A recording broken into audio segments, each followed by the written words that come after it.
You ever have something happen in your body and you just kind of pause because it doesn't make sense? Not enough to panic, but just enough to make you go, what the heck was that? So you ignore it and you move on. And you tell yourself it's nothing, but then it happens again and again. And at some point, you start to wonder, is it just me? Meanwhile, Parkinson's is over there sitting in the corner quietly, going like you're looking in the wrong direction.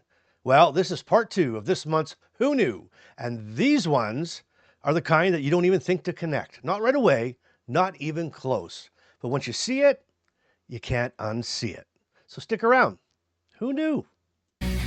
Welcome to Living with Parkinson's. The good, the bad, and the reality. Real talk, real life, real community with Bryce Perry. Let's begin.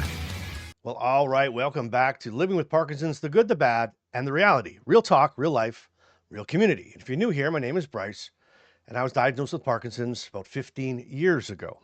And on this channel, we talk about the real stuff, not just the textbook version of Parkinson's, but the stuff that makes you stop and go, what is going on with me right now? And today, we're back with part 2 of this month's Who Knew? Because clearly, Parkinson's didn't get the memo to stay in one lane. All right. If you love the Who Knew series, give this video a like right off the bat, and let's just start off on the right foot, because I have got 3 zingers for you today. Oh my God. And as we go, if one of these hits you and you go like, wait, what? Then that's when I want you to drop a Who Knew in the comments, because I'm telling you, these ones are going to catch people off guard. Okay, and let's just get started right into it. Number 1, because this one can make you feel like your body is just doing its own thing. Okay, now picture this. You're sitting in a room. Everyone else is comfortable. And you're sweating. Like, actually sweating. So you take off a layer. And then 5 minutes later, you're freezing. Now you're putting the layer back on. And you're thinking, the heck is going on with me here? Right? And again, you don't immediately think Parkinson's. You think room temperature, hormones, maybe something you ate, but not this. Nuh-uh. But here's what could be happening. Your body has something called an autonomic nervous system, and it runs in the background. It's parts of things that you don't ever think about. It controls things like heart rate, digestion, temperature. It's basically your internal autopilot. And Parkinson's doesn't just affect movement. We know this, right? It affects that autopilot too. So now your body is trying to regulate temperature, but the signals are off. So instead of smooth adjustments, you get spikes. It's kind of like your thermostat at home, okay? It isn't broken, but it's confused. So instead of gently adjusting the temperature, it goes full heat, full cold, full heat again. And that's why it feels so random, because it's not reacting to the room. It's only reacting to misfired signals. It's got like a loose wire. You might notice it, especially after you take your medication or during stress or even just out of nowhere. And it catches you off guard every time. So what can we do about this? Well, a couple little quick tips. Dress in layers, stay hydrated, and pay attention to patterns, because once you start seeing when it happens, then you can start gaining control of it again. Because that moment where your body feels out of sync, that is absolutely frustrating. It really is. So, if you've ever gone from sweating to freezing to sweating to freezing with no explanation, drop temp or hashtag who knew in the comments. All right, that was number 1. Some of you might have heard that one before. I guarantee you, though, this number 2 and number 3. Whoa. Well, this next one. This one is subtle, but it's really powerful. Okay? You're in a conversation. Nothing major is happening, and suddenly your body reacts to something like something big just went down, right? Your heart starts racing, your chest tightens, and you feel overwhelmed. And you're thinking, why am I reacting like this? Well, here's the thing. Logically, it doesn't match the situation. But physically, your body is already there. And here's why. Parkinson's affects dopamine. And dopamine doesn't just help with movement, it helps regulate emotional response. Now, your brain normally filters intensity. Okay. It helps you go, this is small or this is big. But when the dopamine is off, that filter, it weakens. It's not working so great. So now it's like your internal alarm system. Okay. But that only used to go off when there was a real fire. But now it goes off when you're making toast. And that's why it's so confusing, because you're sitting here thinking, what I'm feeling right now, this doesn't match what's really happening. And you're right, it doesn't. But your brain thinks it is. It's amplifying it. Okay? I've had moments where something small happens and my body reacts like it's a full-blown crisis. Okay? And I'm sitting there going like, "Oh, why is this hitting me so hard?" Okay, so what can you do? First, recognize it. Just name it. Name it out loud. That really helps. Number two, pause and give your body time to catch up to get what's really, really, really is happening. And three, breathing simple, right? It's the system. It just resets that system. Four, reduce overload, because too much input equals bigger reactions. Because when your reactions don't match the moment, it can make you question yourself, right? Been there? So if you've had that moment where you thought, why did I overreact like that? Drop stress or hashtag who knew in the comments. Okay, now really quick. This is exactly why I built the club, because these are the kinds of things that you don't always get answers for right away. And when you're in a room with people who get it, everything starts to make sense.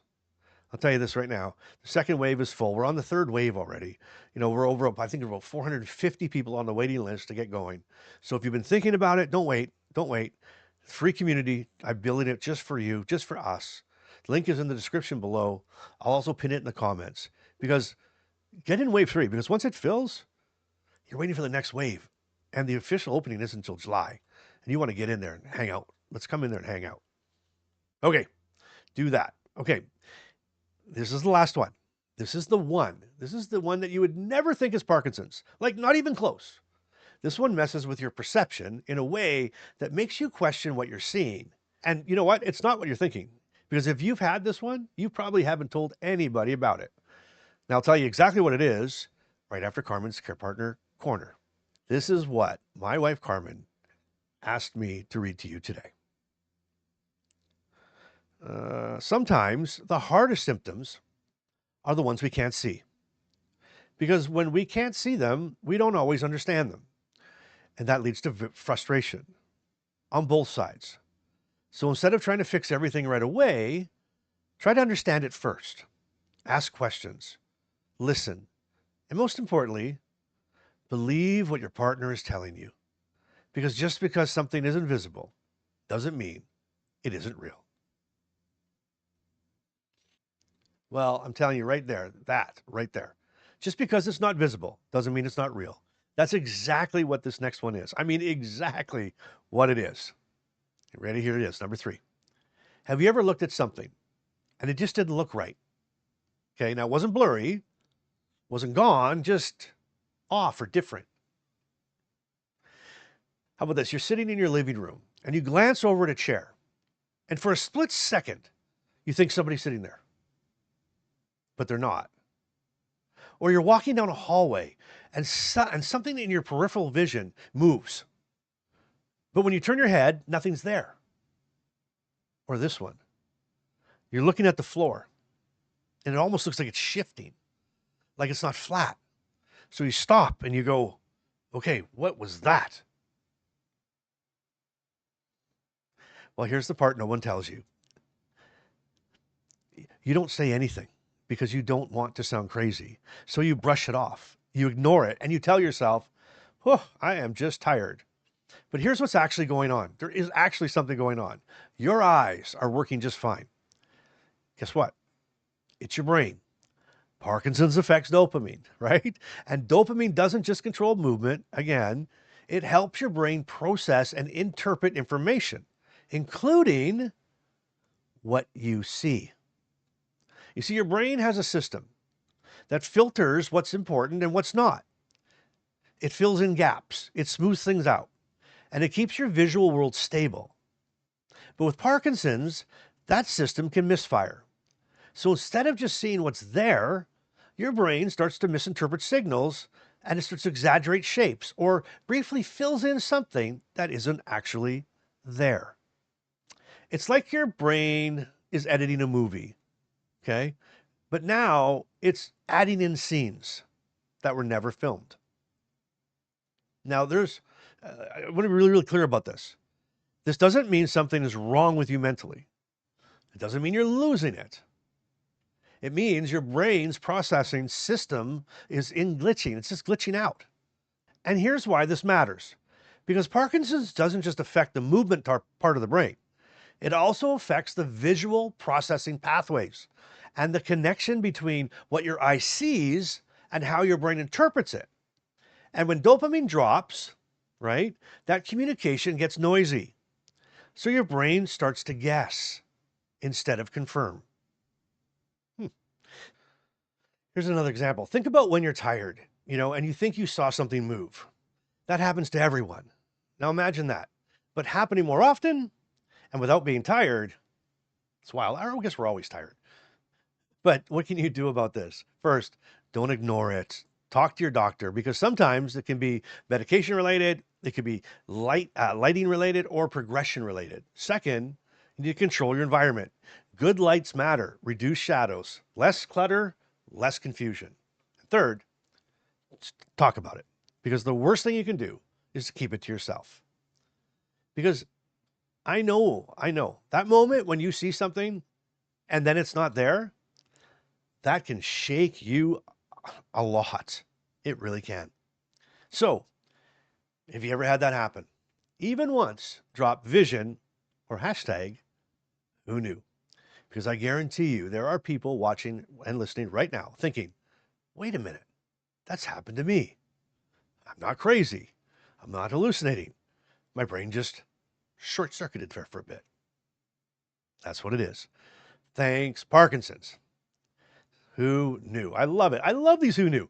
I love them. That's why we do them every month. It's a great series. Now, guess what I've got for you?